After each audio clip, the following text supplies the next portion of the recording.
Welcome to this latest edition of our Workbench blog and all the news, updates, and modelling exclusives from the fascinating world of Airfix. The one thing you have always been able to rely on Airfix to provide the modelling world with is an impressive selection of classic scale aircraft model kits across several different scales, something which helped inspire a great many young people on their career journeys to become engineers, pilots, or to simply continue enjoying this great hobby of ours. In our previous edition, we unveiled our latest secret scale tribute to a later variant incarnation of one of the finest aircraft of the Second World War, and we're returning to similar subject matter for this latest update, albeit in a larger scale.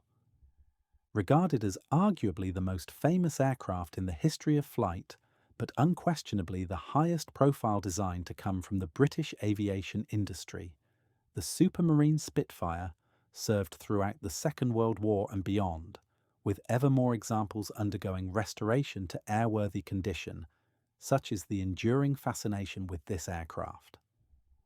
Our new kit subject for this latest edition really is something special, only the second standalone kit release from this particular tooling, and a release which charts the post-war career of a true stalwart of the historic aviation scene here in the UK.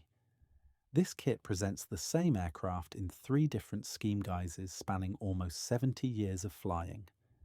If you find yourself looking for a winter build option, which is crying out for all 3 of the available scheme options to be undertaken as a triple build project, then look no further than the sensational Spitfire we have on offer for you this time around. It can sometimes be surprising to learn that despite the aircraft which served during the Second World War being some of the most famous machines in the history of aviation, and still the subject of fascination for millions of people, these iconic machines were not exactly built to last at the time. Taking such factors as combat attrition rates, changing operational requirements, and the need to constantly improve performance into consideration, the service life expectancy of most aircraft types during the war was assumed to be more a matter of weeks, possibly months, as opposed to being measured in years.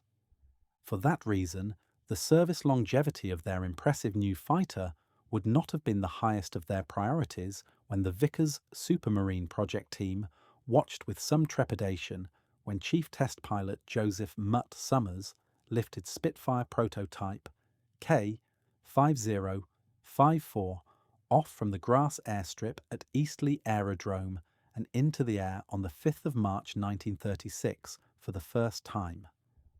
Although everyone would have been delighted with the performance of the aircraft, let alone how easy it was on the eye, it's unlikely that any of them would have been considering how long this new fighter would be destined to remain in RAF service. With the clouds of war now looming ominously, it was now all about making this promising prototype into a fighting service aeroplane and providing the nation with an aerial means with which to defend itself. If we could go back in time and tell those engineers and technicians that what they had created would still be in Royal Air Force service 18 years later, they would have probably thought we'd have lost. Or minds, however, that's exactly what the Spitfire was destined to do. Indeed, if we include the aircraft currently under the care of the Battle of Britain Memorial Flight, along with the many private operators still flying Spitfires to this day, we would be telling them that Spitfires would still be flying almost 90 years later, something which would surely have had them calling for the men in white coats. The Spitfire's service longevity and adaptability went hand in glove with constant developments taking place at Rolls-Royce Aero Engineering, and how their engineers and technicians were obsessed with trying to wrestle every last ounce of performance from their engine designs. The arrival of the throaty and impressively powerful Griffon engine provided the Spitfire with a performance increase of over 100 miles per hour above that of the prototype aircraft, something which would be appreciated by the photo reconnaissance pilots who were plying their trade deep into enemy territory without the benefit of any armament for self-protection. For them, speed, height and piloting skill was their only protection against enemy action.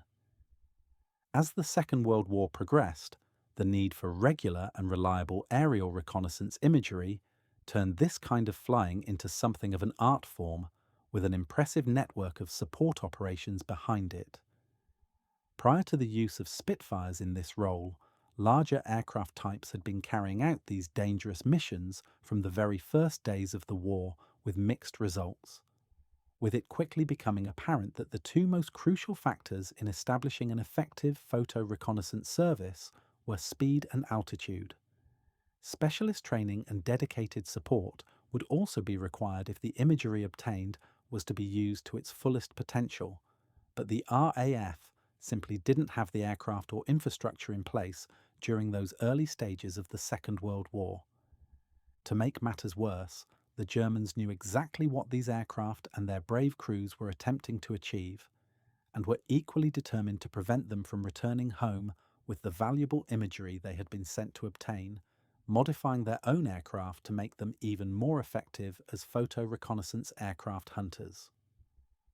As Britain's search for an effective photo reconnaissance aircraft continued, two standard Spitfire Mark I fighters were modified specifically to perform such duties, and whilst these certainly proved to be an improvement over the Blenheims and Lysanders, which had previously been performing such missions, the RAF still had much work to do if their photo reconnaissance Spitfires were to prove successful in this highly specialised clandestine role. Work continued in something of a bespoke manner until the introduction of more powerful variants of the Spitfire transformed the art of aerial reconnaissance, allowing missions to be flown at higher altitudes, at greater speeds and over greater distances. Now, all the lessons learned over previous years and months could be brought to bear in perfecting this service, and even though photo reconnaissance Spitfires would operate wherever British forces were deployed and their services were in great demand, it's always surprising to discover that relatively few aircraft were produced in this specialised configuration. The pinnacle of Spitfire photo reconnaissance capability arrived with the introduction of the Rolls-Royce Griffon powered variants of the aircraft, an aircraft which made full use of the now exceptional support network behind the gathering, examining and dissemination of Allied photographic intelligence in Britain. Operability of the new aircraft was generally excellent, and they were definitely speed birds, something their pilots came to rely upon as they were flying unarmed missions deep into enemy-occupied territory, with the enemy trying to stop them. RAF photo. Reconnaissance Spitfire crews went by the motto, "Alone, unarmed and unafraid," so confident were they in the capabilities of their exceptional aircraft. Flying at altitudes of around 40,000 feet, PRXIX, Spitfires were almost impervious to ground defences and interception by most piston-engined aircraft the Luftwaffe had in operation. Indeed, even the feared Messerschmitt Me 262 would have difficulty bringing down a Spitfire PR-19, that is if one could be spared from anti-bomber duties. If a Spitfire was being stalked by an enemy aircraft, the tactic used by most pilots would be to enter a shallow dive, gradually building up speed as they gently descended earthwards. A pilot also had the option of increasing altitude still further, and whilst there were reports of Spitfires flying above 40,000 feet, this was actually an exercise fraught with many dangers. Capable of maintaining a steady 370 miles per hour, even at extreme altitude, these aircraft also carried the highest internal fuel load of any PR Spitfires, all attributes which made these the most effective clandestine, information-gathering variants of this famous aircraft to ever see service. Clearly, when operating at these altitudes, the aircraft were usually only deployed on days when the weather was fine, as cloud cover and stormy conditions would prevent them from obtaining the photographs they were sent to gather. If cloud cover was obscuring any assigned target, Spitfire PR-19 pilots had the option of descending to a lower altitude in order to secure the imagery they needed. However, this significantly increased the risk or interception or sustaining damage inflicted by enemy anti-aircraft defences. Photo reconnaissance Spitfires would regularly be sent to provide raid effectiveness imagery following a bombing mission, arriving over the target area minutes after the last bomb had been dropped, with their pictures determining whether the bombers would have to return to the target again in the days which followed.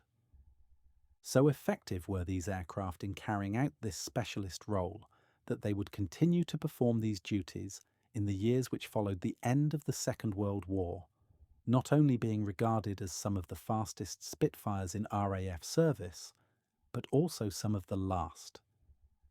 Operating in the heat and humidity of the Far East, these Spitfires truly were in their element, soaring at speeds and altitudes that the first prototype aircraft could never have imagined attaining, the final custodians of an aviation legacy which remains undiminished by the passage of almost a century of aviation. The pilots posted to operate Supermarine snooping Spitfires of the Second World War may not have been flying aircraft which would allow them to build up personal victory tallies, but they were unquestionably some of the most potent piston-powered fighting aeroplanes ever conceived, and as such really did require some taming. With their only targets being photographic ones, and with all armament removed for speed, these aircraft were the scourge of the Wehrmacht, always watching what they were doing and ensuring all their secrets didn't remain secrets for long. Incredibly dangerous to fly, with the quality of photographs obtained being the only mark by which a mission could be judged a success or not, these pilots were highly specialized in their skill sets and clearly extremely courageous. Operating alone deep into enemy-occupied territory, with just their aircraft and their wits to keep them safe, the more proficient they became, the more sorties they would be sent on, truly becoming unsung heroes of the European air war. With several PR-19 Spitfires having served on the UK airshow circuit throughout the post-war years, these potent machines have become a firm favourite with enthusiasts and by association, also with modelers around the world. From an Airfix perspective, the powerful PR-19 has been available in both 1/72nd and 1/48th scale since 2009 and 2013 respectively, with both appearing relatively infrequently in various ranges since those dates, it has to be said.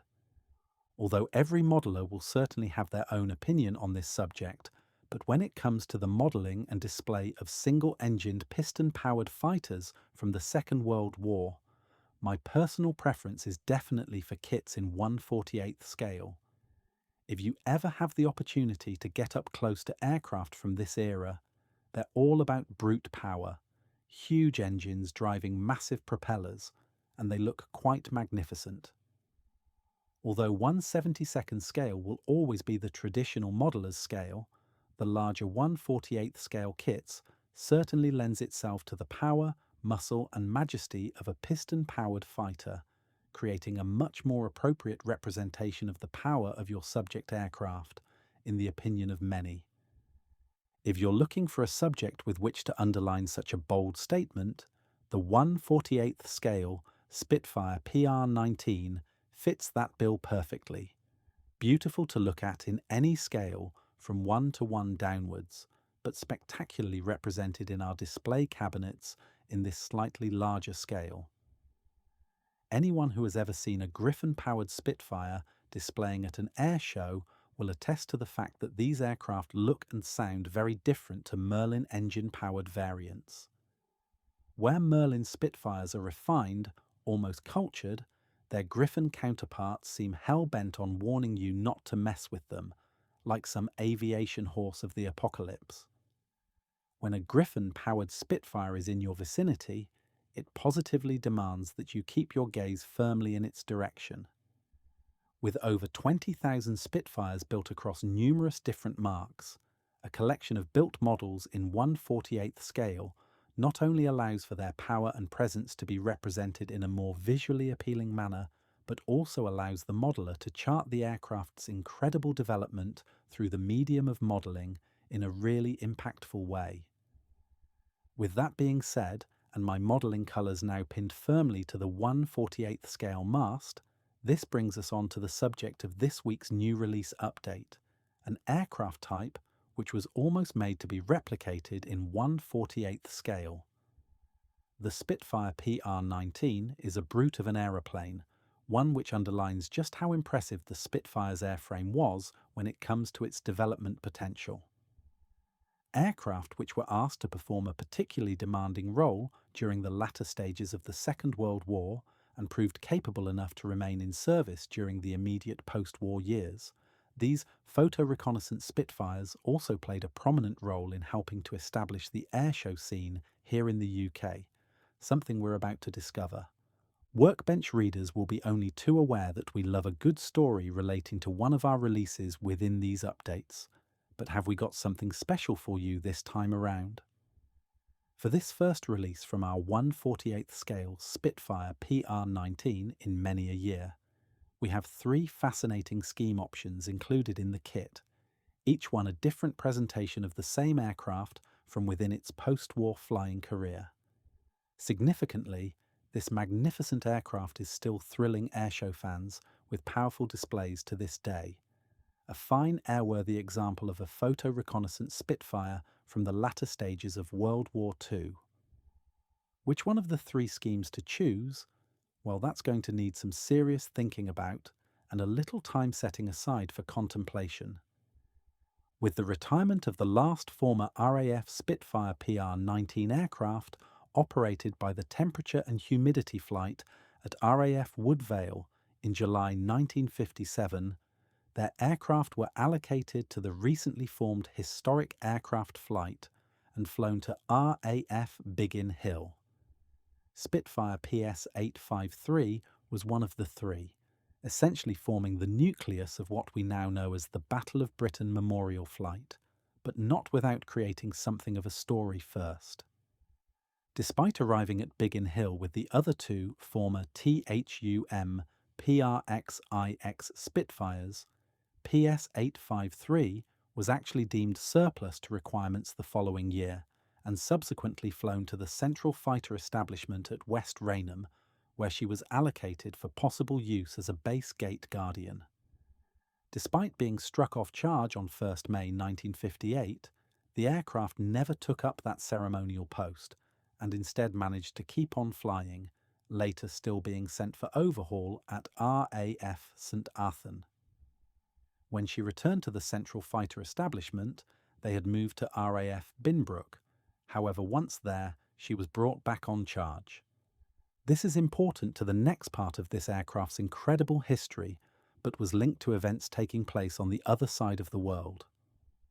Unrest in Southeast Asia saw the RAF allocating jet aircraft for use against Indonesian guerrilla forces in Malaysia, and the very real prospect of powerful jet aircraft coming into contact with enemy piston-engined fighters from an earlier era, such as the North American Mustang. Aircraft such as the mighty Gloucester Javelin were in position to deal with the threat, but how would they fare against these older, much slower opponents? Back in the UK, the current boss of the RAF's Air Fighting Development Squadron, part of the Central Fighter Establishment, had plenty of experience in flying powerful piston-engined fighters in the Far East, and as Fighter Command's liaison officer assigned to the English Electric Lightning programme, was just the man to oversee a unique series of flight trials. The trials pitted one of the world's most advanced Mach 2 jet interceptors with a powerful piston-engined fighter to see how the modern aircraft would cope with such an incompatible foe, and specifically how tactics could be developed to deal with such adversaries.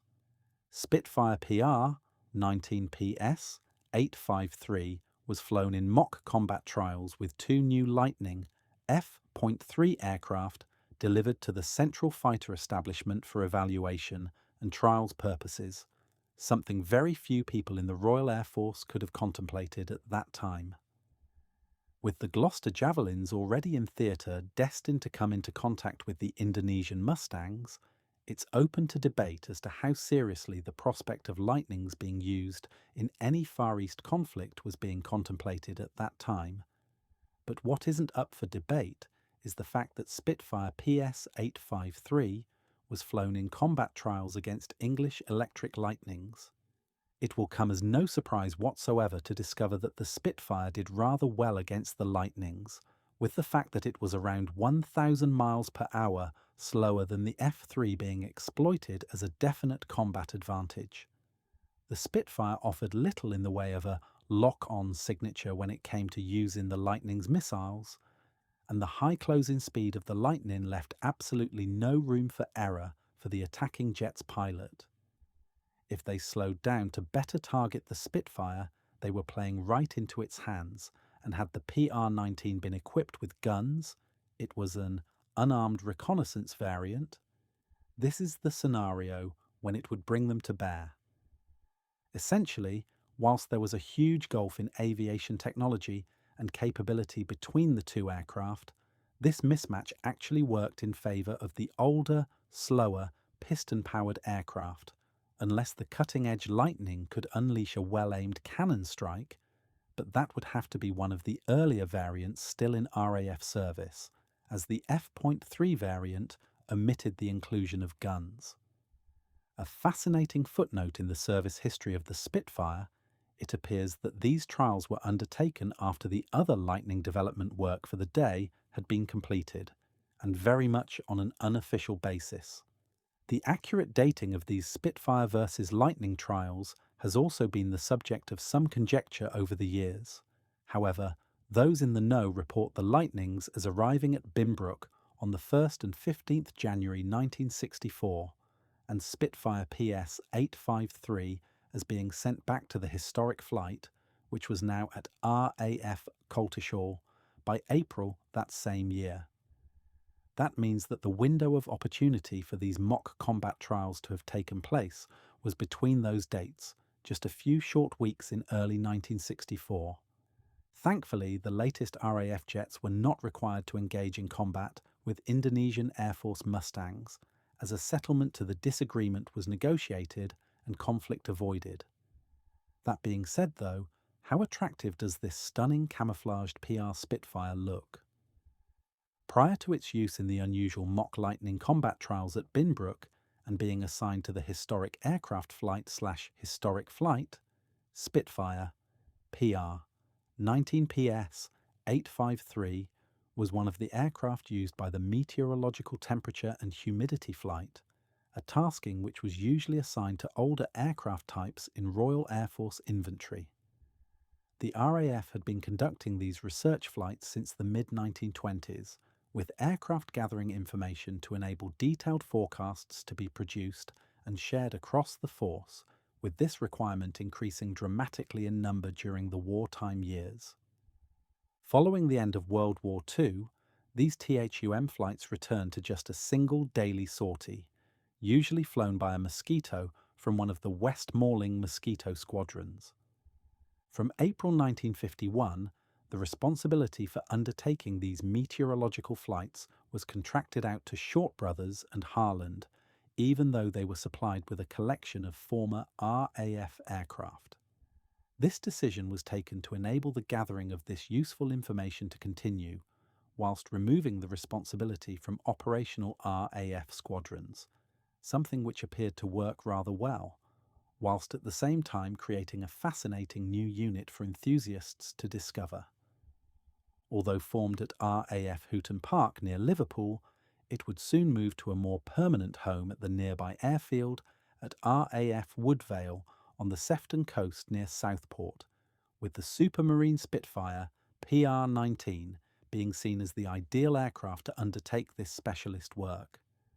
This was due to the aircraft's excellent range, impressive climb performance, pressurized cockpit, and extremely stable handling characteristics once at operating altitude, almost flying itself, allowing the pilot to concentrate on more pressing tasks. Over 2,000 of these meteorological Spitfire flights would be made during the Woodvale THUM years. These flights were undertaken 6 days every week, but not on Sunday and in all weather conditions. These aircraft were equipped with specialist meteorological equipment, and the pilots conducting them had quite a lot of work to do, in addition to flying these powerful aircraft. Taking a huge array of pressure readings at different heights but over the same route, they were also required to collate any number of visual reports, becoming incredibly adept at gathering everything the Met men required. On their return to Woodvale, the information would be sent to Speke, where details were checked and sent on to the Central Forecasting Office at Dunstable. From 1953 onwards, THUM pilots would make a daily stopover at Speke to deliver the information first-hand, thus reducing the time taken to get the information to the CFO. For the pilots involved in these sorties, they were not only flying high-performance aircraft, but they also had to embrace an incredibly heavy workload, one which required great skill and expert airmanship. Unfortunately, there was little room for error when engaged in these sorties, and several pilots would be lost whilst engaged in these THUM flights. The role previously performed by Woodvale Spitfires would subsequently be taken over by de Havilland Mosquitoes during the summer of 1957, as the parts required to keep the Spitfires in the air being increasingly difficult to source, with the flight regularly having to obtain components from sources across the Far East. The last Spitfire PR-19 sortie was flown by PS-853, the aircraft scheme presented here on 10th June 1957, the last operational flight by an RAF Spitfire to take place anywhere in the world, more than 21 years after the first flight of the prototype aircraft.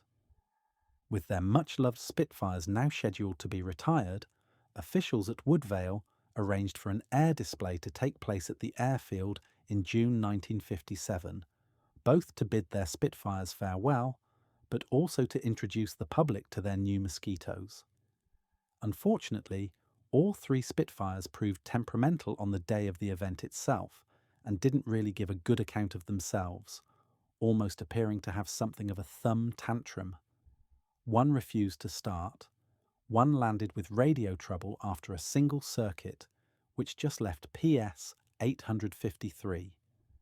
She did manage to blast into the air, but immediately appeared to be experiencing engine trouble, so again made a swift return to the airfield.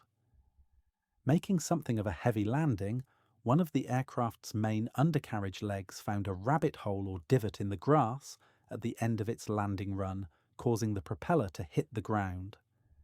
The incident looked much worse to onlookers than the damage actually caused, and all three Spitfires were able to leave Woodvale the following day, all bound for the historic aircraft flight at Biggin Hill. This third scheme option brings the story of Spitfire PS-853 right up to date, an aircraft which is a cherished component of Rolls-Royce's rich aviation heritage and a much-loved performer on the UK airshow circuit. Maintained to exceptionally high standards, not only does she represent Rolls-Royce at corporate events across the country, but she also serves as a flying tribute to the crews who performed the dangerous role of airborne photographic reconnaissance during the Second World War, a vital component in securing victory for the Allies, but one which often goes unheralded. Supermarine Spitfire, PR 19PS 853, was built by Vickers Supermarine at their Southampton factory works towards the end of 1944 and subsequently delivered to the Central Photographic Reconnaissance Unit at RAF Benson on the 13th of January 1945. She would see active service with No. 16 Squadron before the end of the Second World War, flying sorties over Belgium and Holland, missions which included attempting to locate possible German V-1 and V-2 launch sites in Northern Europe. Spending time with No. 268 before returning once again to No. 16 Squadron, she would be damaged following her involvement in a flying incident in early 1949, with the damage requiring her to be sent back to Vickers Supermarine for repair. Spitfire PR 19PS 853 would later be allocated to the civilian-operated meteorological research flight at RAF Woodvale, where she would be involved in another accident in June 1957. On an airshow at Home Day, to mark the end of THUM Spitfire operations, The aircraft took off to perform a demonstration flight, but developed engine problems as soon as it got into the air. The pilot made an immediate return to the airfield, only to have the Spitfire nose over at the end of its landing run due to a divot, damaging the aircraft's propeller in the process. With the disbandment of the flight occurring the very next day, PS-853 was allocated to the RAF's new historic flight, transiting to RAF Biggin Hill with the damaged propeller now fixed, along with two other Spitfire PR-19 aircraft. This unit would later become the Battle of Britain memorial flight, cherished by so many people to this day. She would later be earmarked to serve as the Station Gate Guardian, although this never actually came to pass, with her remaining airworthy throughout. Later still, she embarked on a painstaking restoration program with the intention of returning her to airworthy condition. This magnificent aircraft was purchased by Rolls-Royce in 1996 and since that date has become a much-loved component of their heritage preservation initiative, used extensively for promotional and ceremonial purposes, in addition to now being a regular display act on the UK airshow circuit. She can be seen thrilling audiences throughout the summer months, with her displays of grace and power allowing those in attendance to experience this ultimate incarnation of the famous Spitfire. Using history and their proud heritage to inspire the skills and technologies of today, Rolls-Royce are rightly proud of their beautiful Spitfire, lavishing much time and attention on her care and maintenance. Spitfire PS-853 wears a scheme which is as close to the one she wore during her operational flying days with No. 16 Squadron at RAF Benson back in 1945. And were it not for the Rolls-Royce wording carried on her nose, looks for all the world like she could set off on a V-2 launch site hunting mission from her East Midlands airport home base at a moment's notice. Cared for by a dedicated team in a beautifully prepared hangar at East Midland Airport, this magnificent aircraft marks more than a century of Rolls-Royce excellence in the field of aviation propulsion, sharing her base with some of the most advanced aero engines in world service today. The star of many a flying display during the summer months, this powerful aircraft not only represents her owners with distinction, but she is also becoming much more active on the UK airshow circuit, a fine example of this powerful variant of Spitfire. Oh, and did we mention that this year marks the 85th birthday of Supermarine Spitfire, PR-19. Happy birthday, PS-853. Looking absolutely magnificent in this larger 1/48th scale, this beautiful tooling has been missing from the Airfix range for far too long, but is definitely now back with a bang. Helping to tell the interesting service story of this much loved and hard-working aircraft over the 80 years of its flying career, this unusual scheme collection really does give this model incredible character, but does present us with a selection dilemma of Griffon engine-sized proportions. How on earth are we going to choose just one scheme to complete? All three stories are so engaging that this will probably be our most challenging scheme decision of the year, but we'll certainly see many of us spending some quality time with the magnificent Spitfire PR-19. The lead scheme is just so interesting, and how good does a Spitfire PR-19 look wearing camouflage markings? The thumb operation at RAF Woodvale has always been of interest to aviation enthusiasts and marks a particularly demanding type of flying for those pilots engaged in this specialist work. This option also marks the birth of the Battle of Britain memorial flight and one of the first aircraft allocated to this historic aviation phenomenon. And then there is PS-853's current guise, one of the most potent historic aircraft performers on the UK airshow circuit and a cherished component of Rolls-Royce's heritage division. We are fortunate enough to know members of the team who look after her, and they truly dote on their aviation charge, lovingly maintaining her in the best condition possible. She's absolutely pristine. Such a fantastic idea from the Airfix development team and a kit addition to the current range, which will be welcomed by modelers all over the world. A 05119 A Supermarine Spitfire PR19 is available now and awaiting that difficult scheme selection to be made. This podcast was made using an AI voice from a script carefully written by a human.